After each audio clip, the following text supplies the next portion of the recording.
श्री विष्णु पुराण प्रथम अंश छठा अध्याय अन्न आदि उत्पत्ति का वर्णन। तो प्राचीन ग्रंथों में छिपा है ज्ञान का अथाह सागर। इन ग्रंथों के प्रत्येक शब्द में सृष्टि की अनमोल गूंज है।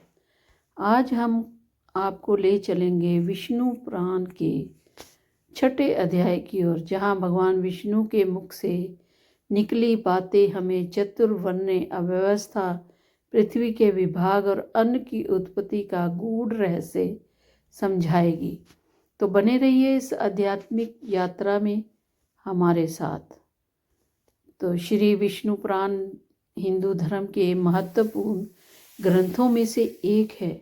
इसमें सृष्टि की उत्पत्ति, देवी देवताओं की महिमा और धर्म का सार बताया गया है। इस ग्रंथ के प्रथम अंश के छठे अध्याय में 4 वर्णों की व्यवस्था, पृथ्वी के विभिन्न हिस्सों का विभाजन और अन्न की उत्पत्ति का अद्भुत विवरण किया गया है।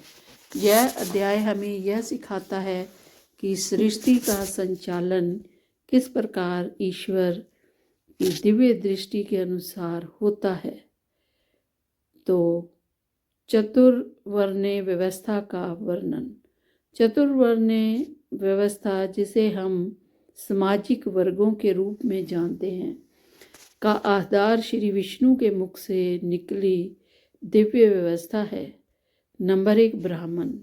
ब्रह्मा जी के मुख से उत्पन्न ब्राह्मणों को ज्ञान और वेदों की शिक्षा का भार सौंपा गया और उनका कर्तव्य था धर्म की रक्षा करना और यज्ञ आदि अनुष्ठानों को संपन्न कराना। मुख्य गुण सात्विकता, ज्ञान की प्यास।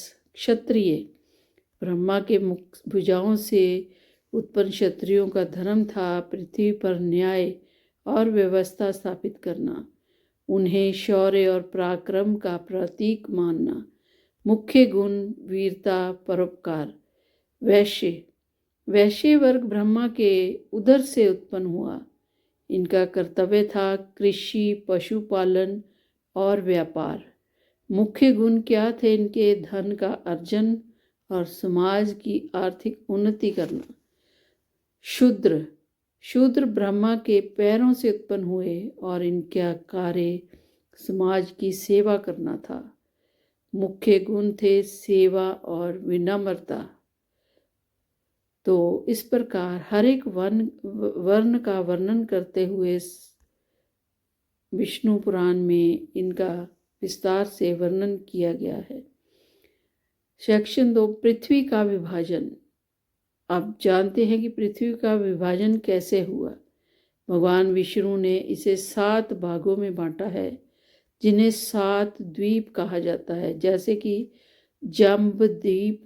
यह द्वीप सबसे प्रमुख है और इसमें भारतवर्ष स्थित है। यहाँ मानव जाति का उद्गम हुआ। और उसके बाद है प्लक्षद्वीप। इसे समुद्र से घिरा द्वीप कहा गया है, जहाँ सुख शांति का वास है। आगे है शाल्मी द्वीप।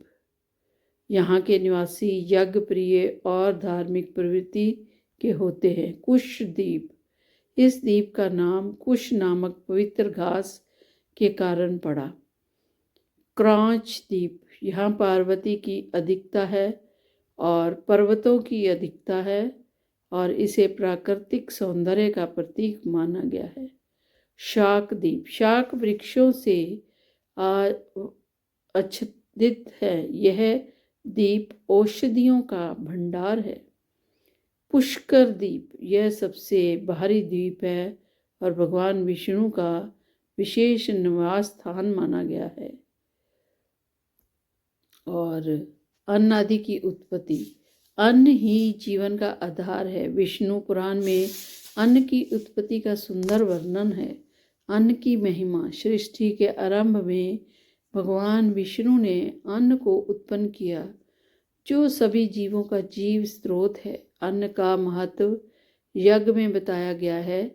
कहा गया है कि यज्ञ से प्राप्त ऊर्जा पृथ्वी को पोषण देती है अन्न के प्रकार 4 प्रकार के हैं। अन्न का वर्णन किया गया है। भोज्य, जिसे चबाकर खाया जाता है। पेय, जिसे पिया जाता है। लेम्हा, जिसे चाटकर ग्रहण किया जाता है। और चौष्य, जिसे चूस कर पिया जाता है। खेतों में फसल लहलाने का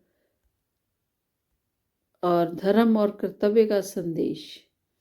और इस तरह से चतुर्वर्ण ने व्यवस्था और पृथ्वी के विभाजन का मुख्य उद्देश्य धर्म की स्थापना और समाज का संतुलन बनाए रखना था।